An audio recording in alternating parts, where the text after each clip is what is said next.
Strategic thinking is imagining a road where you see a mountain. So at the moment you're seeing a mountain. Are you able to envision a city beyond the mountain? So whether you are an entrepreneur, a CEO, or a professional, the first mistake is you are not writing it down. You are not keeping track of things that are happening.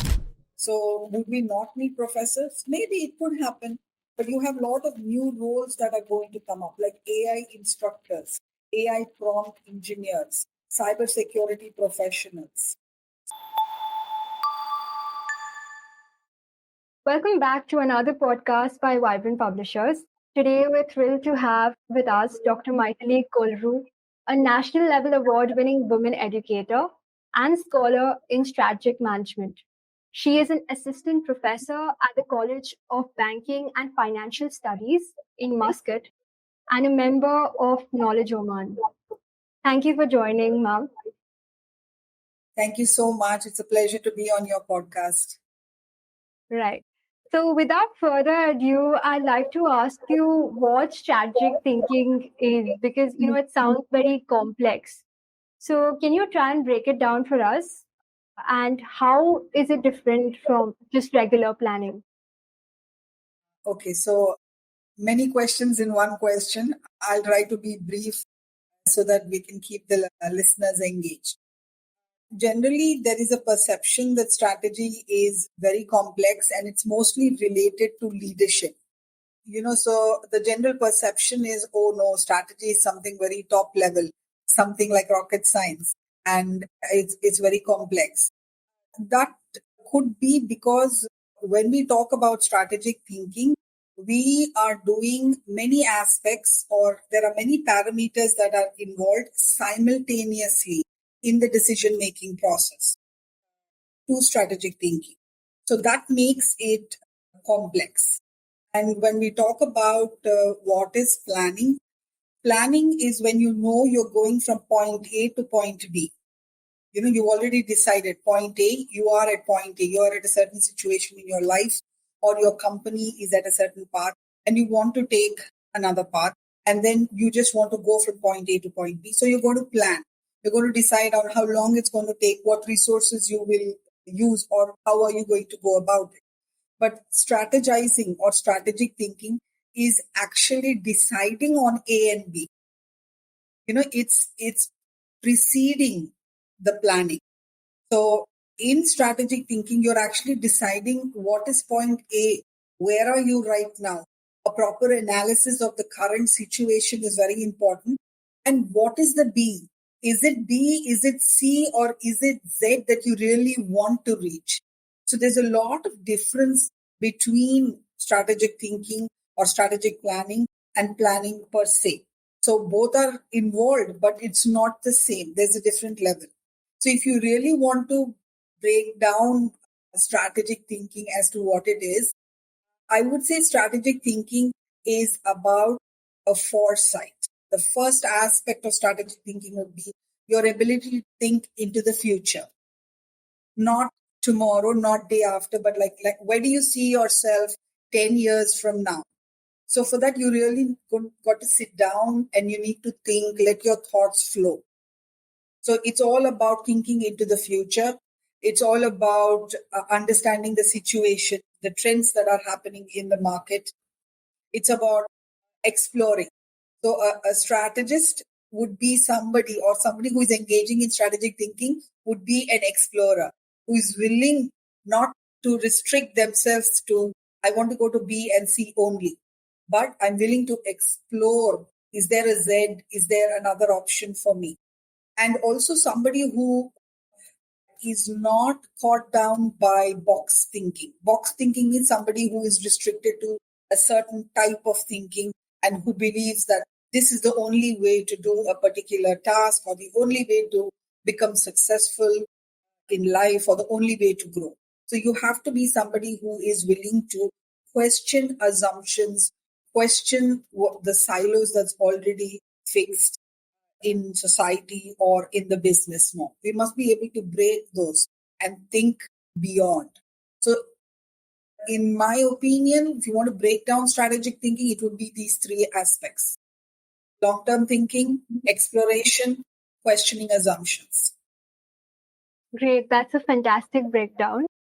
You said, that this is more about future thinking. So, how did you find your interest in strategic management and what made you attract yourself to this field? That is actually a very interesting question and a long answer if you don't mind. So basically for myself, I think strategy has been in me from a very long time, knowingly or unknowingly. But I've always tried to understand why something is decided. Most of the time we concentrate on what we are doing, means what is the choice that I've made. But the why behind the choice is equally important for us to understand. So I've always been interested in exploring and understanding perspectives. And I don't believe that A is the only option, or this is the only way a person can grow, or this is the only way a person can think or be. So I always wanted to explore other options. And that's how I've been interested in strategy all through a very long period of my education. Even in my master's, I wanted to take strategic management as a specialization. But till today, we don't have strategic management as a specialization. It's a core subject. Though it's an ocean, you have strategic HRM, you have so much of knowledge and decision making, which is so crucial. But still, it's not perceived as a specialty area, but rather a core area in the business realm. So I could not do it even in my master's. So finally, when I enrolled for PhD, I was sure that this is what I wanted to explore and I wanted to understand. And after finishing my PhD and working more with clients and consultants, I realized that there are a lot of fixed stereotypes and perceptions about strategy, which I wanted to break, in the sense that strategy is not limited to the top management. So the PhD gave me an opportunity where I explored leadership, structure, and strategy. And I've seen different stakeholders, different companies, how they behave, how they respond, how they perceive the future. So I've always been one who is believing in being different and being yourself, most important. My focus is also towards that strategic thinking is not for the leadership. It's for you, it's for me, it's for anybody who wants to explore a different perspective of thinking. That's fascinating, Mom. I'm really inspired by your passion for strategic thinking. We'll shift gears for now and we'll delve right into the core principles of strategic thinking. What are some of the principles that everyone should understand? Because you said it's for me and for you, for everyone out there. So, could you shed some light on the core principles? Generally, when we are talking about strategy, it's all about how you perceive strategy. I like your question, the first question, which talks about simplicity and how complex it is. So, whether a situation, a context is complex or simple, it depends on how we perceive and how we approach it. So, strategic thinking is not uh, very complex if you are able to break it down and understand it. So, the core principles of strategic thinking, the first thing would be the big picture. You're not talking about minute details yet when you talk about strategic thinking. That's why I said strategic thinking is a cognitive process. It could be a very hazy image also of what you want to see yourself or what you want to see your company into the future. That is the beginning of strategic thinking. It's the big picture, really, really big picture. So you must be able to imagine way into the future, 10 years into the future, how your company is going to be, how AI is going to influence your business, how, as an individual, you want to see yourself at a certain stature in life, with a certain income, with a certain position, maybe a certain professional influence. So, the first thing of strategic thinking is to be able to think big. I don't mean big in terms of your income or your outcome, but I mean big in terms of large, the larger scope of your life. Not that you want to move from a junior to a senior level, not that you want to just increase your production, let's say, from 10 to 20%. That is still not big enough. So, first thing is to be able to look and foresee the bigger picture. Strategic thinking is imagining a road where you see a mountain. So at the moment you're seeing a mountain. Are you able to envision a city beyond the mountain? Are you able to envision a livelihood, a living space, roads, infrastructure in place of that mountain? That is thinking big, and that is thinking into the future. First, think big. So you have to break these assumptions. You have to be able to think beyond the norms. And the next aspect would be your ability to understand the context in which you are today. In order to envision future, we must be able to take stock of the situation that we are in now, contextually. What are the trends that are happening? How far is AI going to influence my business? Am I in agriculture? Am I in manufacturing? Am I in IT? Am I in healthcare? I recently had somebody ask me who said that, do you think that 10, 15 years from now, we will have robots who will be doing surgery? So that is a very large question. So I said, yeah, we will have robots, but we will not have them doing surgeries 100% because there is a very human element involved here. Yes, maybe the AI assistant or the robot will help you, and maybe some surgeries will be done. But again, there is a lot of elements you need to consider because you have emerging economies, you have advanced economies, you have economies who can afford such kind of technology. So you need to take stock. That's why I said of who you are. Maybe AI impact on an advanced technology will be more as compared to an emerging economy. So there will be a lot of situational analysis that you need to do actually. So you need to think about your situation. Even as an individual, you want to start your career. Which field? What is the situation? What's your situation? Which country are you from? All of these situations have an impact on each and every single decision that you make. That's why the word complexity comes in, because it's not unidimensional, it's multifaceted and multidimensional. There's so many factors you need to consider. And the next one, you have to be willing to explore. Core principle of strategic thinking is having an exploratory mind where you're letting your mind run a little loose just in the thinking process, coming up with something which might never be successful. Who would have thought that we have a tap card 20 years ago? So, what is the next revolution going to be? Somebody thought about it. And at that time, it would have been a crazy idea, as crazy as the Wright brothers thinking of flying. And today, we book flights. I mean, I can book a flight right now in a few minutes. You can also do that. So, everything has changed. So, somebody who is able to see this kind of a future. I heard some countries are going to start with flying taxis. So you already have drone delivery of food and other products. So this is the way technology is affecting certain sectors, and again, certain countries. So are you able to explore, experiment, and are you willing to fail? So if you don't want to fail and you feel, no, whatever I do, I have to win, I have to get that success, then it's not strategic thinking. Because in strategic thinking, there are a lot of iterations. Why?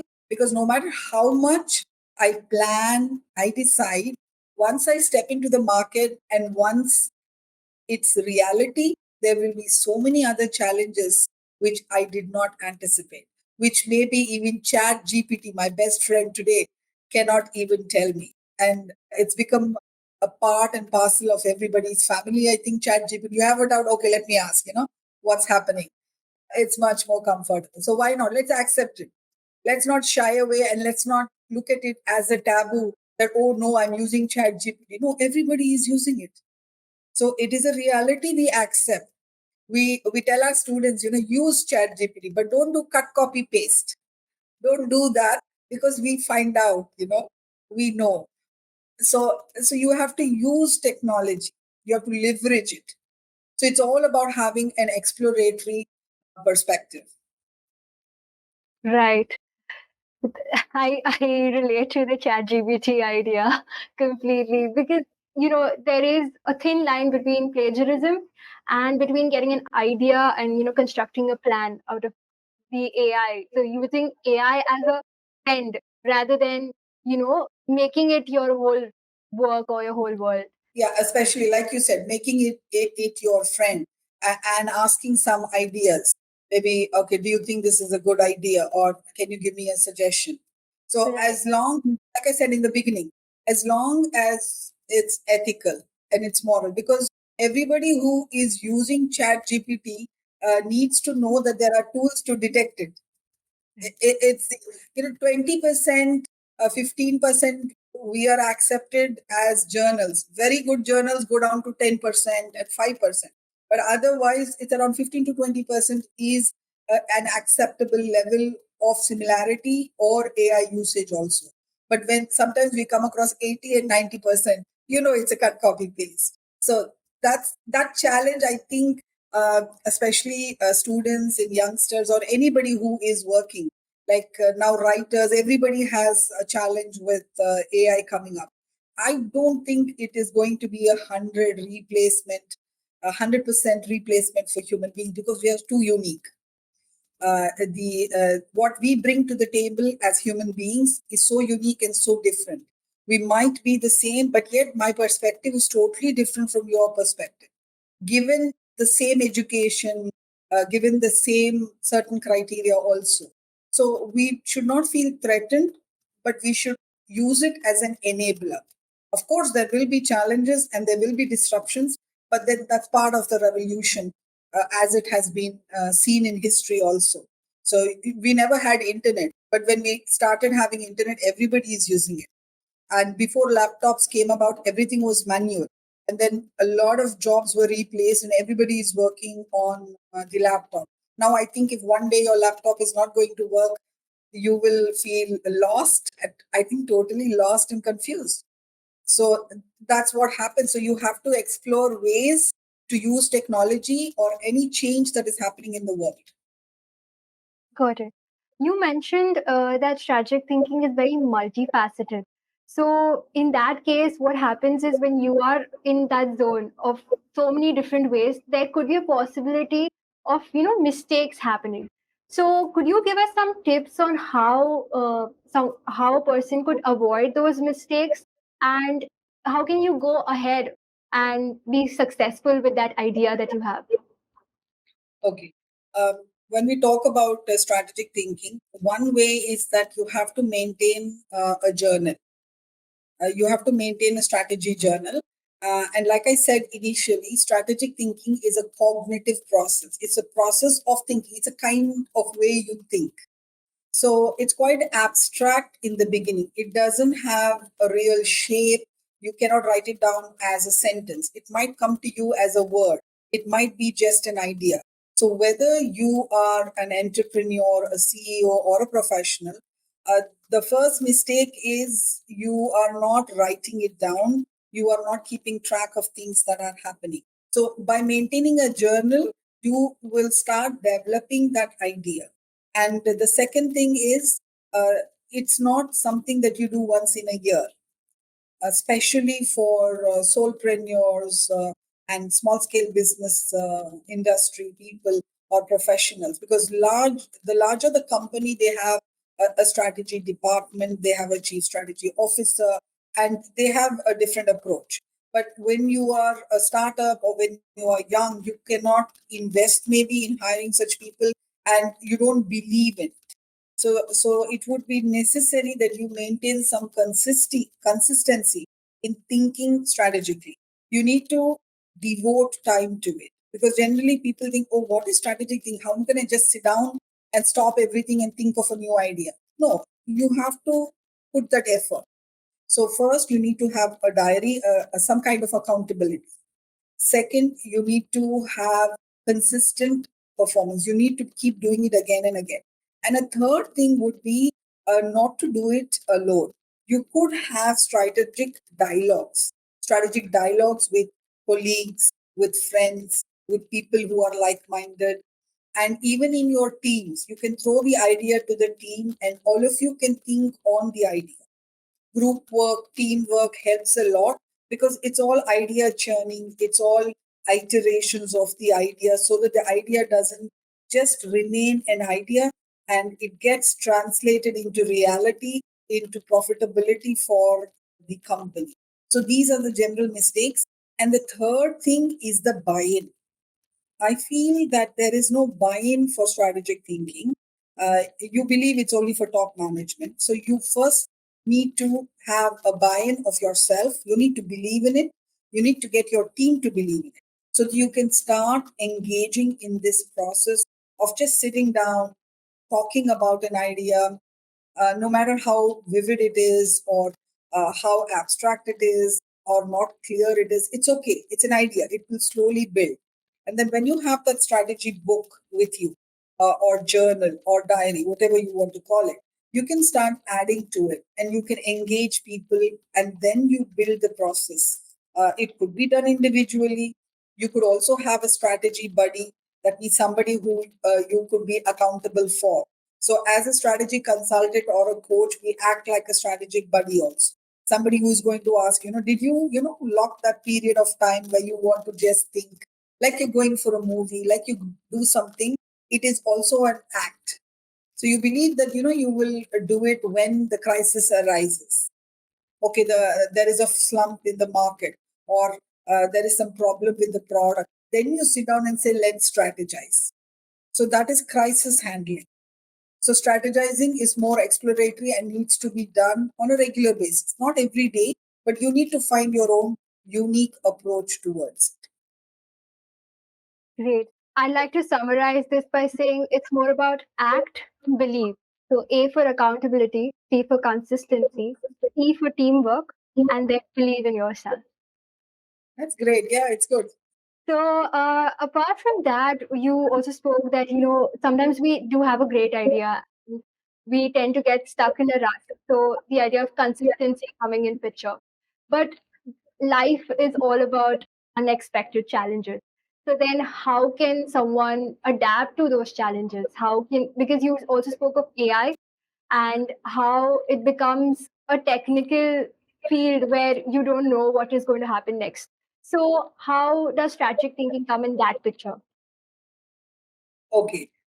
When we talk about adaptability, strategic thinking is about another aspect of strategic thinking is scenario planning.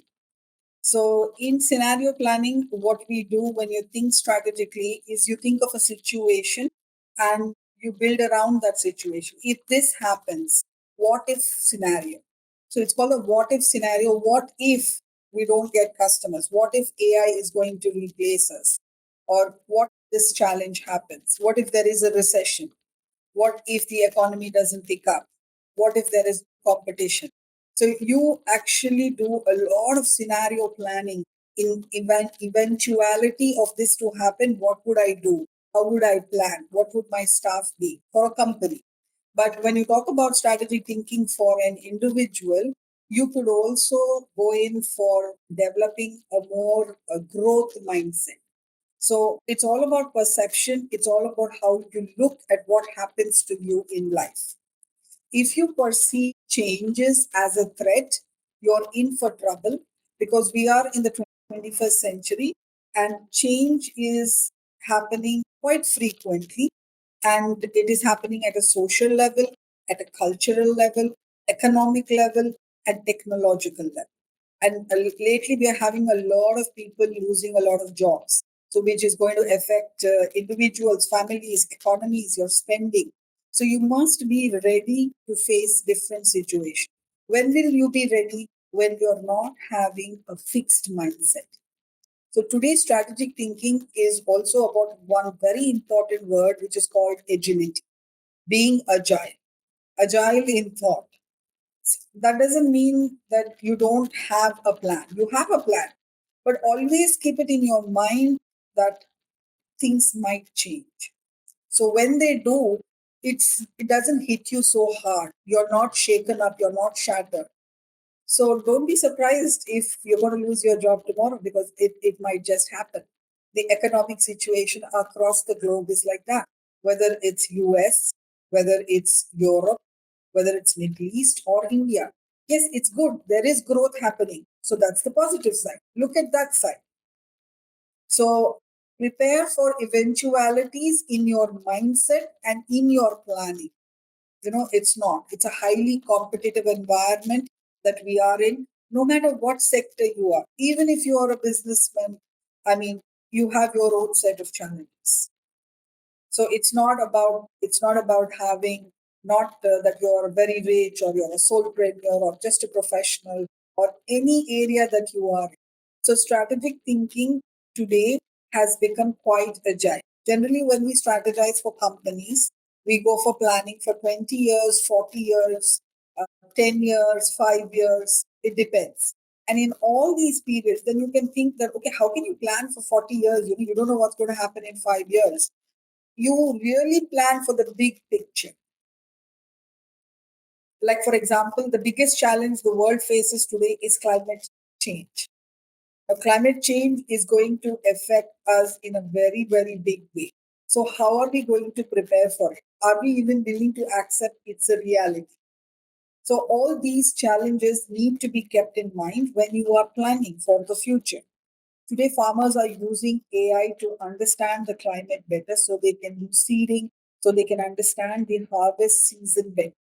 So let us use the technology rather than fear from it because it's anyway happened. It's happening and it's going to go even much more beyond this. The implications of technology having an effect on various sectors is very high, even education.